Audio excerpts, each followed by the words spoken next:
Thank you, Madam Clerk. I rise today to call attention through a resolution that I am submitting, co-sponsored by Supervisors John Avalos and Eric Marr, I think, expression of our sincere dissatisfaction of what a grave error it was for the University of San Francisco to sell the license of KUSF 90.3 on the dial and ask for that sale to be taken over by a station in Los Angeles for a sum of $3.75 million. As an alumnus of San Francisco, University of San Francisco, and as an elected representative whose border comes right to the touch of where Lone Mountain is in the University of San Francisco, I think it was a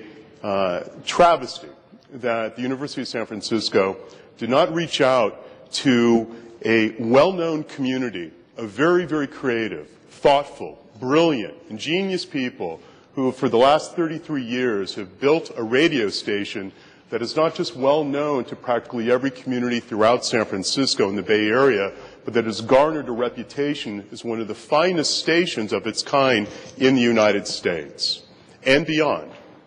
I think it is important that even though we recognize the limits of our authority and our reach, that we don't stand silent when we think a mistake of this magnitude has occurred. And that is why I think that this resolution helps outline and illustrate why it would have made more sense, I think, for the University of San Francisco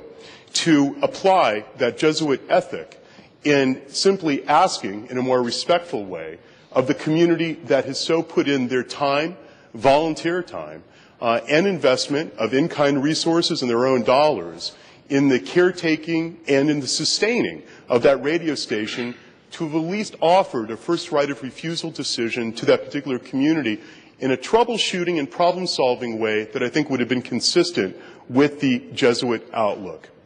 They did not do that. Instead, what we see is trend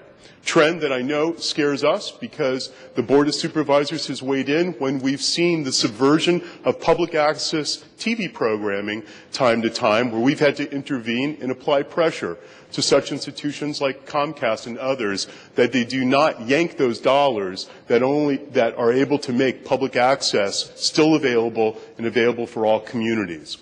The radio dial of 90.3 and those very, very, I think, attractive stations that are under the dial of 92 on down are now becoming a real magnet of opportunity and target of corporate interests that are looking to do everything they can is to gobble up those stations by asking for sale through the FCC.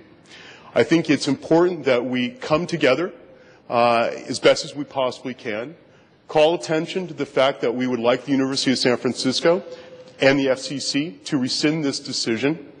and become more of a partner to a problem-solving, I think, approach so that the community be allowed to step up and at least be given the due diligence that I think it so richly deserves in determining if, in fact, can they come together in order to save the University of San Francisco.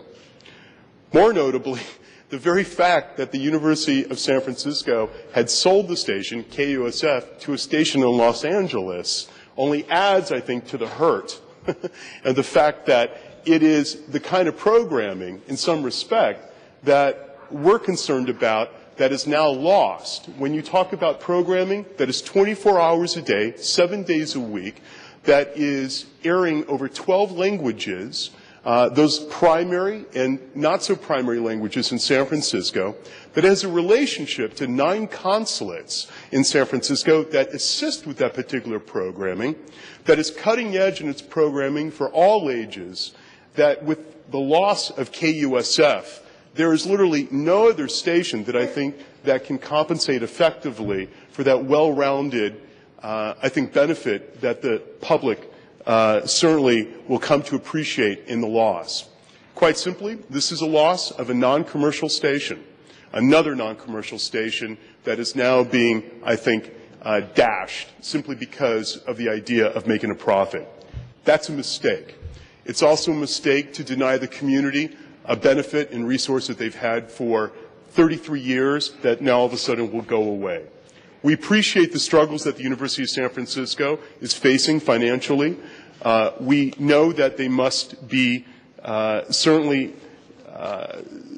forthright in their ability to try to manage those struggles, but in the way that this has been managed and the ramifications from them, I think deserves our response. This resolution does just that. I thank the other supervisors for their co-sponsorship of this, and I look forward for this discussion to continue and to expand and radiate throughout the community and beyond. And I just want to say that I attended the forum at the University of San Francisco. I spectated and watched hundreds of people come together and try to have a conversation with the president of the university. And I think that there was an attempt to have a reasonable discussion that did not result, I think, in the desired effect. And I think it's important, what I learned from that, witnessing that we still try to encourage the administration to have a reasonable discussion towards an effect that we would like to see in saving KUSF.